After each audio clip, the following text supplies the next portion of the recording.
तो सस्ता लो, सब बढ़िया लो। इसमें क्या खास बात है? थोड़े में ज्यादा स्वाद, यही तो है इसकी खास बात। राजा आरती और मसाला।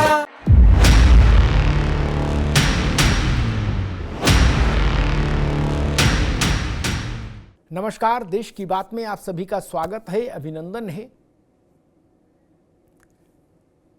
तहब्बुर राना भारत के शिकंजे में आ गया, भारत के कब्जे में आ गया।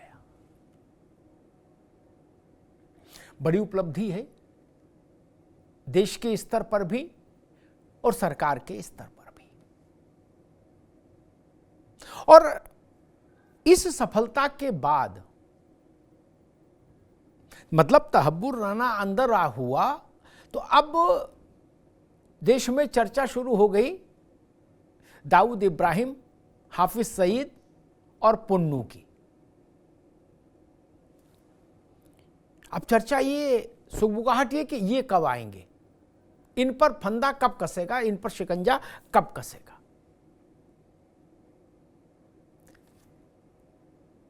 इस राणा को लाने में 1.5 दशक से ज्यादा का समय लग गया। और एक बार तो अमेरिका की ही एक अदालत में ने इसको दोषमुक्त घोषित कर दिया था। 2011 का शायद विषय था, समय था तहब्बुर राना को। लेकिन भारत लगा रहा, उसने अपनी शक्ति और सामर्थ्य का भरपूर उपयोग किया, कूटनीतिक क्षमता का परिचय दिया और तहब्बुर राना भारत आ गया। अब एक बड़ी चीज ये है कि पाकिस्तान के लिए एक संकट की परिस्थिति पैदा हो रही है कि अगर राणा बोलेगा तो पाकिस्तान डोलेगा, ये तय है। राणा अगर बोला, तहब्बुर अगर बोलेगा तो पाकिस्तान डोलेगा, ये तय है। तब दो चीजें, राणा बोले नहीं, वो संभव नहीं। अब यहां उसकी इतनी खातिर खुशामद हो जाएगी, इतना सम्मान हो जाएगा कि बोलना तो पड़ेगा ही। आप समझ रहे ना, भारत के नियंत्रण में है अब वो, तो मुंह तो खुलवा ही लेंगे। और मुंह खुलेगा तो पाकिस्तान के लिए कष्ट होना स्वाभाविक है।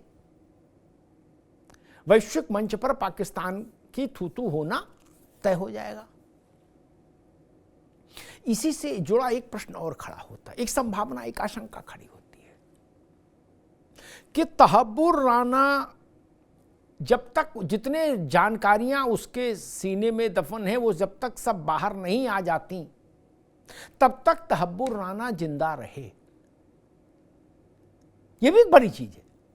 पाकिस्तान और उसकी बदनाम एजेंसी आईएसआई निश्चित तौर पर इस कोशिश को अंजाम देने के लिए तत्पर होगी कि न रहे बांस न बजे बांसुरी, तहब्बुर राना ही न रहे। इसलिए तहब्बुर राना की सुरक्षा भी बहुत जरूरी है। यह भी ठीक है कि भारत और अमेरिका के बीच में जो प्रत्यर्पण संधि है, उसके अनुसार फांसी की सजा मुश्किल होगी तहब्बुर के लिए। लेकिन तहब्बुर राना उम्र कैद से कम कुछ पाएंगे भारत में, यह भी नहीं, इसकी भी संभावना नहीं। उम्र कैद तो उनके लिए न्यूनतम सजा है, और देश की मन की माने तो सजा है फांसी। देश तो कह रहा चौराहे पर फांसी दो इसको।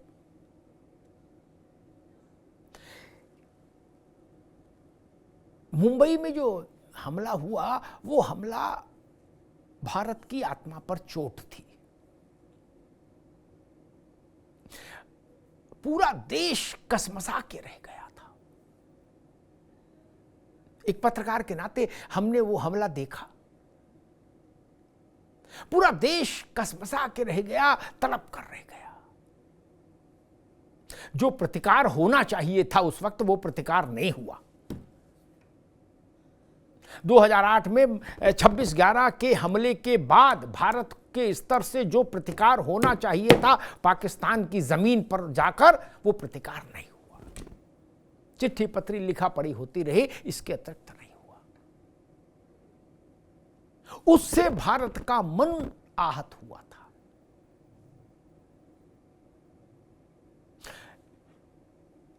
चीजें बदलती हैं तो कैसे दृश्य बदल जाता है। 26/11 हुआ, बयान तक रहे हम लोग। पुलवामा हुआ, एयर स्ट्राइक हो गई। पाकिस्तान की देहरी के पार जाकर भारत ने सशस्त्र अभियान सफलतापूर्वक संचालित करके अब दिखाया। यही अंतर है। मुंबई पर जो हमला हुआ था उस समय अगर ऐसा कुछ हुआ होता तो शायद फिर पुलवामा की हिम्मत नहीं पड़ती। ये भी जान लीजिए। इस तरह की जो पाकिस्तान के वो हैं षड्यंत्र और साजिशें हैं, इनका अगर एक बार में स्थायी इलाज किया गया होता तो फिर वो दोहराव नहीं होता और तेहराव नहीं होता। लेकिन खैर, जब जागो तब सवेरा, एक राष्ट्र के रूप में। तहब्बुर का आना नए भारत की शक्ति और सामर्थ्य की उद्घोषणा भी है। लेकिन भारत के लिए आप अगर एक सर्वे कराएं कि भाई भारत सबसे ज्यादा किसको चाहता है कि वापस आए वो आदमी, तो दाऊद इब्राहिम उस सर्वे में टॉप पर रहेगा। गांव गांव देहात तक दाऊद के नाम को लोग जानते हैं और वो चाहते हैं कि दाऊद को पकड़कर यहां लाया जाए, भारत में लाया जाए। उसके पाप का हिसाब भारत में होना चाहिए, क्योंकि वो पाप भारत के प्रति किए गए। और दूसरा, हाफिज सईद। हाफिज सईद भी आप देख जान ही रहे हो, हर भारत के विरुद्ध हर साजिश और षड्यंत्र में हाफिज सईद कहीं ना कहीं फिगर करता है। और तीसरा, खालिस्तान के नाम पर प्रोपेगेंडा फैलाने वाला आतंकी पुन्नू। इन तीनों के लिए भी अब मुझे लगता है इन तीनों की उल्टी गिनती भी शुरू हो गई है। रास्ता खुल गया है तहब्बुर के आने से। अब उसके बाद इन तीनों के लिए गिनती शुरू हो गई। और ये तो प्रत्यर्पण का विषय है। इसके समानांतर एक और चीज चल रही है। अब वो चीज भी बड़ी भारत के सामान्य व्यक्तियों के से पूछेंगे तो उनके लिए आत्मसंतोष और तोष का विषय है कि पाकिस्तान में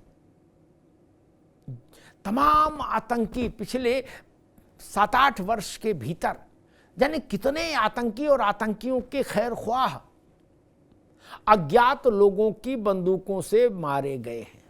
और ये सिलसिला बदस्तूर जारी है। खबर आती है कि फला मारा गया अज्ञात बंदूकधारियों के द्वारा। यह भी एक शुभ संकेत है। भारत के प्रति अपराध करने वाले ऊपर पहुंच रहे हैं, ऊपर की टिकट कट रही है उनकी। ज्ञात काटे टिकट चाहे अज्ञात का ऊपर की टिकट काटे, इससे कोई बहुत फर्क नहीं पड़ता। बंदूक ज्ञात की है या अज्ञात की है, इससे क्या फर्क पड़ता है। आतंकी ऊपर जा रहा है, बड़ी बात यह है। और पाकिस्तान के लिए ये मतलब उसको हतप्रभ कर देने वाली परिस्थिति है। कितनों की सुरक्षा करे और कहां तक सुरक्षा करे। कोई इधर मारा जा रहा, कोई उधर मारा जा रहा। मुझे लगता है कि जितने पिछले 7-8 वर्षों में आतंकी मारे गए हैं पाकिस्तान में इसी अज्ञात बंदूकधारियों के वाले अभियान के तहत, ना तो इतने आतंकियों को आप पकड़ के ला पाते और ना न्यायिक इस रास्ते से इनको सजा मिल पाती, और ये पाकिस्तान में ही कबड्डी खेलते रहते। अब एक ऐसी व्यवस्था, एक ऐसा संयोजन हो गया प्रकृति का कि वो अपने आप अल्लाह को प्यारे होते जा रहे हैं। और जानकार लोग बताते हैं कि इसका खौफ दाऊद को भी है, और इसका खौफ हाफिज सईद को भी है, और इसका खौफ पुन्नू को भी है। आतंकी खौफ में रहे ये अच्छा है, आतंकी के चेहरे पर भय रहे ये भारत की शक्ति और सामर्थ्य का प्रदर्शन है, दिग्दर्शन है। तो तहब्बुर के आने के बाद अब बारी है दाऊद की, हाफिज सईद की और पुन्नू की। देखते हैं इनमें इनको भारत लाने में कितना समय लगता है, लेकिन ये तय है ये तीनों भी आएंगे जरूर। धन्यवाद।